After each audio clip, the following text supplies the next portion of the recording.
आत्म स्मरण की साधना के पूर्व यह समझना आवश्यक है कि आत्म विस्मरण क्यों हो गया, हम अपने आप को कैसे भूल गए। अगर वह मैकेनिज्म ख्याल में आ जाए तो ठीक उससे विपरीत बात करने से स्मरण सध जाएगा। छोटा बच्चा जन्मता है, उसकी इंद्रियां खुलती हैं, बाहर दिखाई पड़ता है, सुनाई पड़ता है, माँ बाहर है, भोजन बाहर है, पानी बाहर है, बड़ा होता है, खेल खिलौने बाहर हैं, दोस्त बाहर हैं, सब चीज़ें बाहर हैं। शरीर की ज़रूरतें हैं, याद रखिएगा, आत्मा की तो कोई ज़रूरत है नहीं। जहाँ ज़रूरत है वहाँ अर्जेंसी है। अभी प्यास लगी है तो अभी ही पानी चाहिए तुरंत, अभी ठंड लग रही है तो अभी गर्म कपड़े चाहिए। आत्मा को ना तो भूख लगती, ना प्यास लगती, ना ठंड गर्मी लगती, ना आत्मा बीमार होती, ना आत्मा को दवाई चाहिए। आत्मा को तो कुछ नहीं चाहिए, लेकिन शरीर की तो ज़रूरतें हैं और अर्जेंसी है, तुरंत ही चाहिए। तो जहाँ अर्जेंसी है उस तरफ हमारा ध्यान जाता है। अगर अभी पैर में कांटा गड़ गया है तो अभी निकालना होगा, ये इमरजेंसी है, नहीं निकालेंगे तो बड़ी मुश्किल हो जाएगी।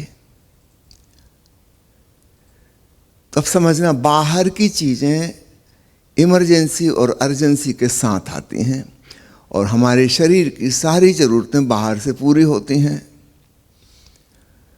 धीरे धीरे धीरे बच्चा बहिर्मुखी होता चला जाता है, फिर और बड़ा होगा, भाषा सीख लेगा। अब भाषा बाहर से आई, दूसरों के साथ अगर कोई संवाद करना है, कोई संबंध स्थापित करना है तो भाषा आना जरूरी है। एक गूंगा व्यक्ति किसी से संबंधित नहीं हो पाता, सच पूछो तो वह समाज का हिस्सा ही नहीं बन पाता। वो बोल नहीं सकता, वो आइसोलेटेड है। भाषा का उपयोग ना करने की वजह से वो एक प्रकार के कारागृह में है, जेल में। जेल में हम क्या करते हैं, किसी को आइसोलेट कर देते हैं, दूसरों से कनेक्ट नहीं हो सकता। आपने कभी सुना, कभी कोई राजनेता हुआ हो जो गूंगा हो? गूंगा व्यक्ति राजनेता नहीं हो सकता, वो समाज से जुड़ ही नहीं सकता, वो अपनी बात कह नहीं सकता, कोई कम्युनिकेशन पॉसिबल नहीं है, वो अपने आप में बंद है, आइसोलेटेड है। तो जैसे ही बच्चा बोलना सीखता है, फिर देखिए कैसी जल्दी पड़ती है उसको, फटाफट जो शब्द सीख गया रिपीट करेगा, बार बार याद कर लेगा, फिर धीरे धीरे पूरा वाक्य बोलने लगेगा। अब वो सभ्य समाज का हिस्सा बनेगा, दूसरों की कई बात वो समझ सकता है, अपनी बात वो कह सकता है, एक कनेक्शन संभव है। यहीं पे एक आप छोटा सा फर्क ये भी देख सकते हैं कि लड़कियां जल्दी बोलना सीखती हैं और इसलिए वे समाज का हिस्सा पहले बन जाती हैं। लड़के को देर लगती है बोलने में, उसकी भाषा में कुशलता उतनी अच्छी नहीं है। एक लड़की 2 साल की उम्र में जितना अच्छा बोलती है, उससे कभी भूल चूक नहीं होती, कोई ग्रामर की मिस्टेक नहीं होती, कोई प्रोनाउंसिएशन गलत नहीं होते। लड़के को उतनी भाषा सीखने में कम से कम 4 साल की उम्र हो जाएगी। उसके पास लैंग्वेज की जो फैकल्टी है ब्रेन में वो वैसी नहीं है और इसलिए लड़के समाज का हिस्सा देर से बनेंगे और किसी न किसी अर्थ में वो बड़े होकर भी असामाजिक रहेंगे।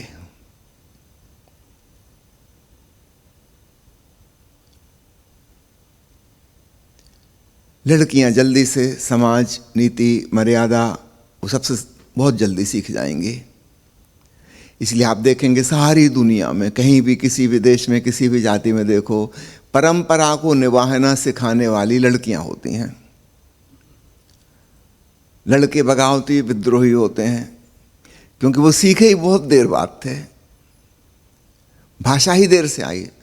तो परिवार में जो भी चल रहा था, जो भी संस्कार थे, शिक्षाएं थी, वो काफ़ी देर से उन्होंने ग्रहण की। लड़कियों ने बहुत छोटी उम्र में ग्रहण कर ली, वो उनकी डीप कंडीशनिंग हो गई, अब वो उसको आगे निभाती रहेंगी। हर पत्नी को लगता है कि उसका पति जैसे ठीक ढंग से सभ्य सुसंस्कृत नहीं है। लगना स्वाभाविक है, वो भाषा ही देर से सीखा था, तब तक काफी बड़ा हो चुका था वो। लड़कियां परिपाटी को निभाती हैं, उसकी माँ जैसा करती थी, उसकी नानी जैसा करती थी, ठीक वैसा ही वो उसी रास्ते पे चलेंगी, क्योंकि वो जल्दी से समाज का हिस्सा बन गई थी। पति पत्नी में जो कलह चलती है, डिस्क्रिपेंसी है, मतभेद रहते हैं, उसकी एक वजह ये भी है, कहीं ना कहीं पुरुष थोड़ा असभ्य सा जान पड़ता है स्त्री के मुकाबले। उनके मतभेद रहेंगे ही रहेंगे।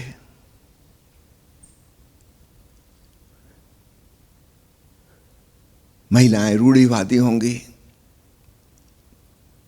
पुरुष कुछ नया सोचने की उसमें होगा, कुछ नया खोजेगा। इसलिए आपने देखा होगा महिलाएं कभी कुछ खोजती नहीं। अगर आप सारे वैज्ञानिकों की, आविष्कारकों की गिनती करें, मुश्किल से 1% महिलाएं मिलेंगी जिन्होंने कुछ नई चीज खोजी। विज्ञान की तो बात छोड़ो, जिस क्षेत्र में वो निरंतर सक्रिय हैं, उदाहरण के लिए किचन में लगातार व्यस्त हैं, इतना काम करती हैं, लेकिन शायद ही कभी कोई नई चीज वो खोज पाती हों। दुनिया की सारी बड़ी बड़ी होटलों में जो कुकिंग का इंचार्ज है, अक्सर वो पुरुष होता है। वो कुछ नए प्रकार के व्यंजन बनाएगा, वो कुछ इन्वेंट करेगा, वो रूढ़िवादी नहीं है। आश्चर्य की बात है, जिस क्षेत्र में 4 अरब, 8 अरब में से आधी पॉपुलेशन महिलाओं की है, 4 अरब महिलाएं जिस काम में इतना समय लगाती हैं, उसमें भी वो कभी कुछ नया नहीं करती, वो पुरानी परंपरा को रिपीट करती हैं।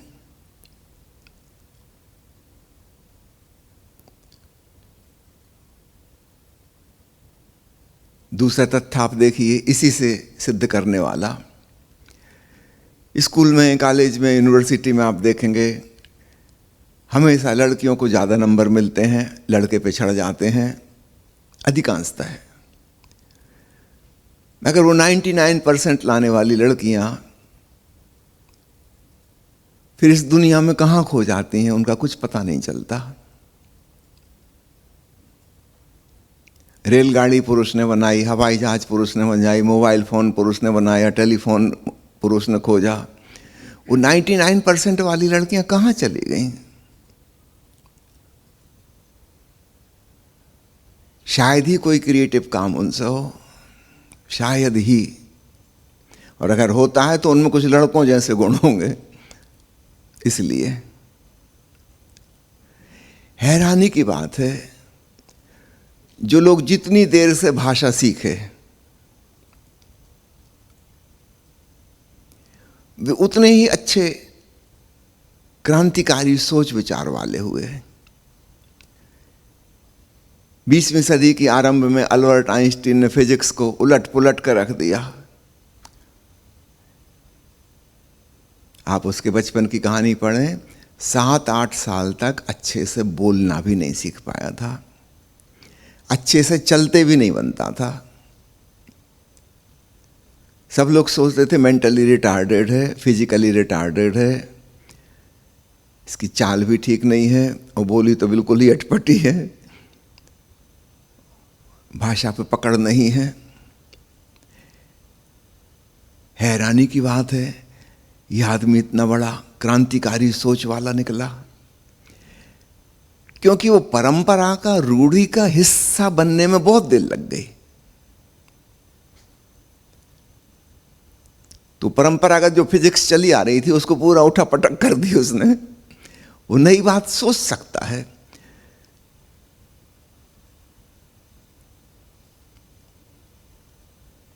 फ्रीडम है उसको सोचने की, अभी बंधा हुआ उसका चित्त नहीं है।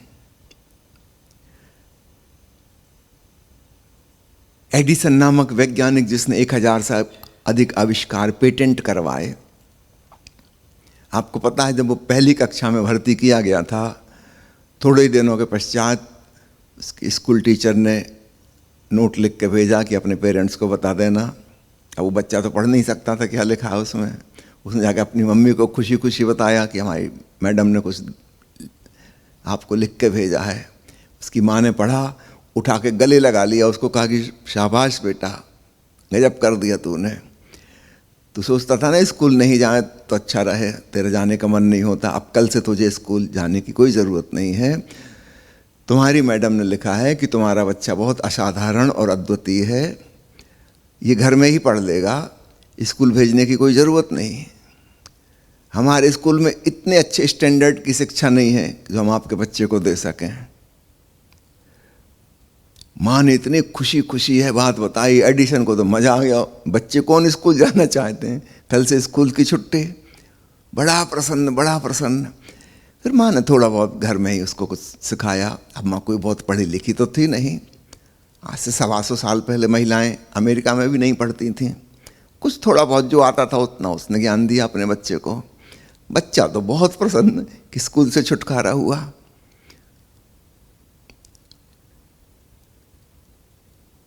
बहुत सालों बाद जब एडिसन की माँ की मृत्यु हुई और उनके पुराने सूटकेस और अलमारी वो खाली कर रहा था, सामान साफ कर रहा था, तब वो कागज़ उसको दिखाई दिया। वो कपड़ों के नीचे, कहीं पुराने कपड़ों के नीचे दबा रखा था। उसको याद आ गया कि उसकी मैडम ने उसकी तारीफ में दिया था। उसने उठा के कागज़ पढ़ा, उसमें लिखा था कि आप अपने बेटे को स्कूल मत भेजिए, इसका भी समय खराब हो रहा है और हम लोगों का भी खराब हो रहा है, ये किसी लायक नहीं है, इससे ज़िंदगी में कभी कुछ ना हो सकेगा, इज़ गुड फॉर नथिंग। इसको स्कूल भेजने की कोई ज़रूरत नहीं, हम इसको कुछ नहीं सिखा सकते, वो इस लायक है ही नहीं कि उसको कुछ सिखा सकें। अब आप देख रहे हैं, जो बच्चा कुछ सीखने लायक नहीं है वो दुनिया का सबसे बड़ा आविष्कारक बन जाता है। जो स्कूल कॉलेज में पढ़ा ही नहीं है, आज उसके बारे में सारे स्कूल कॉलेजों में पढ़ाया जाता है। जैसे ही हम भाषा सीखते हैं, हम समाज व्यवस्था के हिस्से बन जाते हैं। दूसरे हमको कुछ कहेंगे, निर्देश देंगे, हम उसका पालन करेंगे क्योंकि हम समझने लगे। हम बहिर्मुखी हो गए। जो लोग भाषा में पिछड़ गए वो एक प्रकार से अंतर्मुखी हैं। तो एक संसार की तरफ से दुर्भाग्य की बात है, मगर अध्यात्म की तरफ से देखो तो उनके लिए बड़े सौभाग्य की बात है। वो रूढ़िवादिता के अंग नहीं बन पाएंगे, मौलिक रह सकते हैं, ओरिजिनल रह सकते हैं, उनका अंतःकरण सक्रिय रह सकता है। बाहर से दबा दिया नहीं गया, अभी थोपा नहीं गया उन पे कुछ, क्योंकि उन पे थोप ही नहीं सकते, उनको समझ में नहीं आ रहा इतना भी। कई बार दुर्भाग्य भी सौभाग्य हो जाते हैं। तो समझना, हमारी सारी इंद्रियां बहिर्मुखी हैं। उनसे जो भी जानकारी प्राप्त होती बाहर की होती है, भीतर की तो प्राप्त होती नहीं। दूसरा, शरीर की सारी जरूरतें बाहर से पूरी होती हैं, आत्मा की तो कोई ज़रूरत है नहीं। तो हम आराम से आत्मा को भूल सकते हैं, कोई प्रॉब्लम इससे खड़ी नहीं होने वाली। बाहर की चीज़ों को अगर हम भूल जाएंगे तो जीना कठिन हो जाएगा। तो बाहर की सब चीज़ों को हमें याद रखनी पड़ती है। फिर स्कूल कॉलेज का सारा प्रशिक्षण हमारी स्मृति का प्रशिक्षण है। याद करो, याद करो, रट लो। उसमें जो जितना कुशल हो जाएगा वो दुनिया में उतना आगे निकल जाएगा, सफलता उसके कदम चूमेगी। तो हमारी पूरी व्यवस्था बड़ी छोटी उम्र से लेके बड़े होने तक और उसके बाद भी हमारी बहिर्मुखता पर निर्भर, हम कितने एक्सट्रोवर्ट हो पाते हैं। अब समझना, संसार में जो सफलता का सूत्र है वही अध्यात्म में असफलता का सूत्र है। जो व्यक्ति बहुत बहिर्मुखी हो जाएगा, अब उसके लिए अंतर्मुखी होना, अंतर यात्रा करना, ध्यान में डूबना, आत्मस्मरण में जाना उतना ही कठिन। उसके खोपड़ी में लगातार बाहर के विचार चल रहे हैं, सारी भावनाएं बाहर से संचालित होती हैं, बाहर की योजनाएं बना रहा है वो, नए नए प्रोजेक्ट्स, दिन रात बिजी है। शारीरिक रूप से कभी आराम भी कर ले, उसके मस्तिष्क को तो आराम कभी मिलता ही नहीं। पूरा संसार उससे यही उम्मीद कर रहा है कि तुम बाहर दुनिया में कुछ करके दिखाओ, और वो इसमें लग गया है। भीतर जाना, ख्याल भी नहीं आता कि भीतर भी कुछ है, ख्याल ही नहीं आता। और जाने की कोशिश भी करे तो विफलता हाथ लगेगी। वो इतना उलझाव है, और लगता कि अगर मैंने छोड़ दिया तो ये नुकसान हो जाएगा, ये नुकसान हो जाएगा। इतना काम फैलाया है, उसमें ऑक्यूपाइड रहना ही होगा। लोग विड्रा ही नहीं करते। नौकरी से तो चलो जबरदस्ती रिटायरमेंट कर दिया जाता है, व्यापारी की और मुश्किल। जब तक उसके हाथ पैर चल रहे हैं, जब तक वो दुकान में जा सकता है, फैक्ट्री में जा सकता है, वो जाता ही रहेगा लास्ट मोमेंट तक।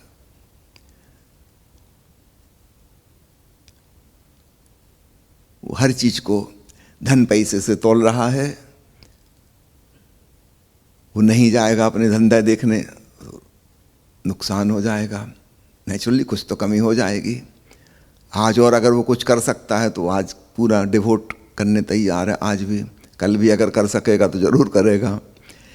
डॉक्टरों के बारे में मैं आपको बताऊं, वो खुद भी बीमार हों तो भी क्लिनिक खोलते हैं, बैठते हैं, मरीजों को देखते हैं, दूसरों को मेडिकल सर्टिफिकेट लिखते हैं कि 15 दिन की छुट्टी। खुद के लिए नहीं संभव। अगर उन्होंने 15 दिन की छुट्टी कर ली तो याद रखना उनके 90% मरीज इस बीच में कहीं और चले जाएंगे। क्योंकि मरीज को इससे मतलब नहीं है कि डॉक्टर साहब बीमार हैं, उसको अभी लूज मोशन हो रहे हैं कि उल्टी आ रही है, उसको तो अब भी इलाज चाहिए। अगर इनकी क्लिनिक बंद है, वो कहीं दूसरे के यहाँ चला जाएगा, और एक बार चला गया तो फिर संभवतः चला गया, फिर वहीं इलाज चलेगा उसका।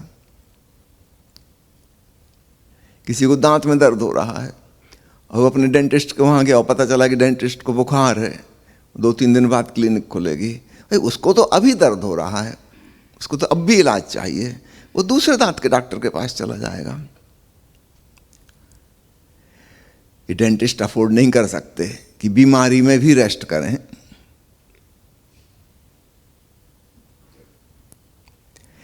कैसे हम बहिर्मुखी होते हैं और अपने अंतरात्मा से हम बहुत दूर निकल जाते हैं, इसको समझना। संसार हमको इसके लिए फोर्स कर रहा है।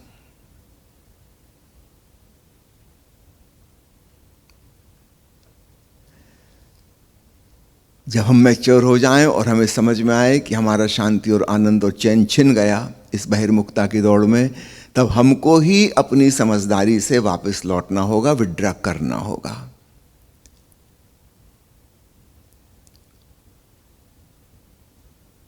अपनी जिंदगी भर की जो ट्रेनिंग थी उस पर एक प्रश्न चिन्ह लगाना होगा। अब भीतर मुड़ने का समय आया। बाहर की व्यर्थता नजर आई, ठीक है, इससे सुख सुविधा धन संपत्ति मकान कार मिल सकती है, सुख शांति आनंद चैन नहीं मिल सकता, संतोष नहीं मिल सकता। जब हमको खुद यह समझ में आता है निश्चित रूप से तब हम छोड़ने को तैयार होंगे। तो बहिर्मुखता छोड़ना बहुत मैच्योरिटी से होगा,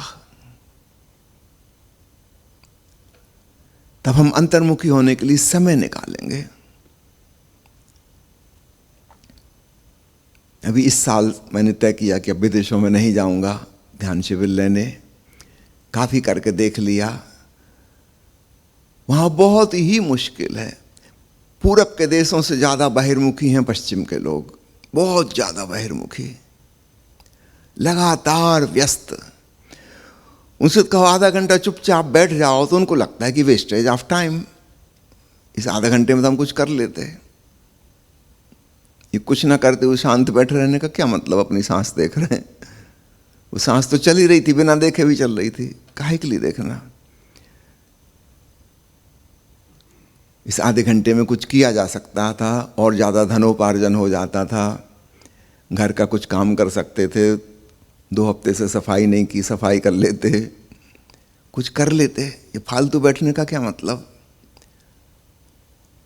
बड़ा मुश्किल है पश्चिम के आदमी को समझाना कि ध्यान की कोई वैल्यू है, कोई कीमत है। धीरे धीरे भारत में भी महानगरों में रहने वालों के साथ वही मनस्थिति हो गई है। बिल्कुल पाश्चात्य मानसिकता ने घेर लिया है। केवल जैसे जैसे पश्चिमी शिक्षा प्रणाली सब जगह फैली, अब हम कहने मात्र को ही हैं, पूरब के देश में रहते हैं, हमारा दिमाग पूरी तरह पश्चिमी ढंग का हो चुका है, क्योंकि वही शिक्षा हमें मिली है जो उनको मिलती थी। वैसे ही एम्बिशन और महत्वाकांक्षा, शांत बैठना ही मुश्किल है।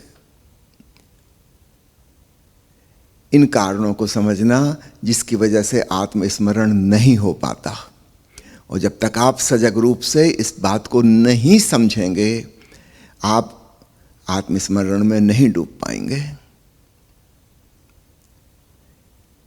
कुछ दांव पे लगा के छोड़ना होगा, तब हमारी दिशा मुड़ पाएगी।